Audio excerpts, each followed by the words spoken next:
welcome to this review video for MuddyPawTerrain. So it's the poly sand.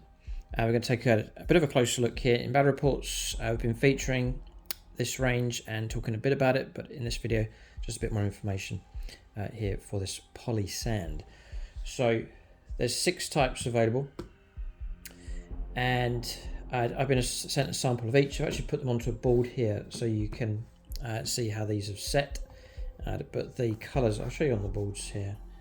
So, I mean, this is a slippery surface usually, but the sand has gone onto that and set. So it's a fantastic material, especially for basing and making terrain. So we have grey here on the left-hand side. That's how that comes out. Now I just put that on dry, and then I activated that only with water, and they included one of these misters in the pack. So, and that's gone absolutely rock solid. Next is platinum. Black, if you're doing sort of lava balls, this one would be fantastic. It's going to give you that base of colour that you can then work on, highlight on top of straight away. This one here, tan, which is brilliant for desert type terrain. So any kind of desert war, thinking of World War II, Tomb Kings type stuff, this one would be excellent. And that's the natural, I haven't done anything to these, that's the actual way that they set. Fieldstone, which has got grey, and then you can see the different tones of stones running through that one. I reckon you could just highlight on top of that straight away as well. And then pearl here as well, which is, I wouldn't say it's white, but it's getting there. It's not a stark white though. I wouldn't use that for snow, I don't think, but like a very light sand for sure. So that's the 6 that are available. They come in tubs like this. So this one here is the fieldstone. Let's open this one up. That's the mix there, and if you stir it, you'll see the finer grain stuff come through from underneath.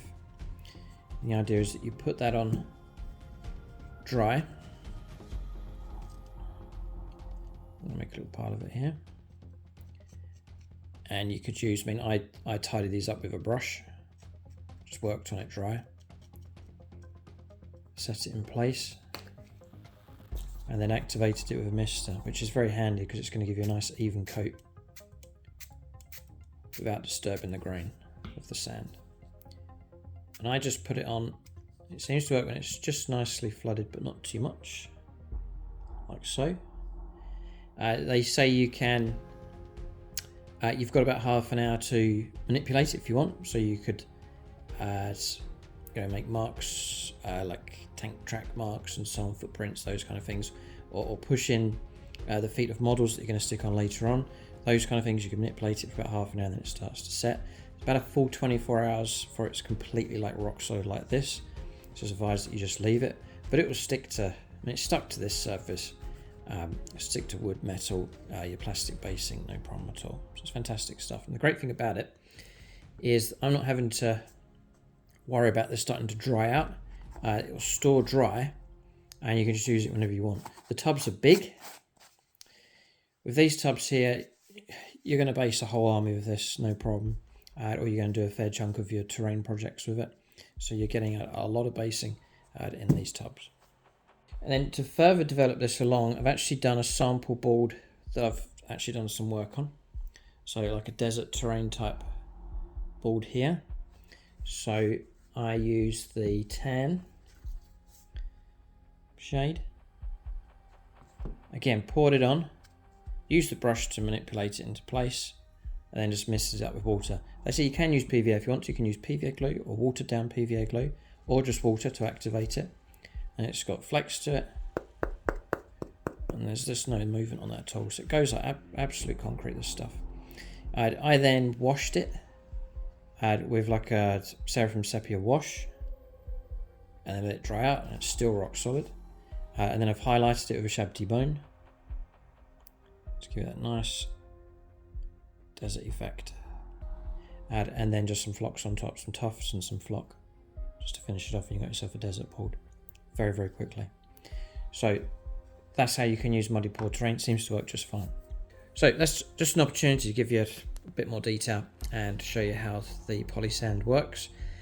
If you go to the video description below, you'll see a link that'll take you to the Etsy store for the poly sand range, and then there's a longer description also just giving you even more information about it as well. They are shipping worldwide.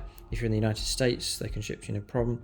They have shipping set up now, I think, in the EU and into the UK as well. So wherever you are, they can get these to you. It's an Etsy store, and we have negotiated a discount code for you, so 30% off all of these. So be sure to use that code at the checkout to get that big discount.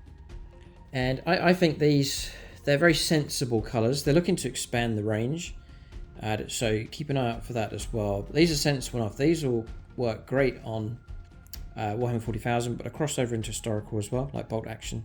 And it's a great basing materials here as well. So do check that link for them below. Don't forget to use that discount code for Muddy Paw Poly Sand. Keep a lookout for more reviews on the channel. Thanks for watching. Tune in next time.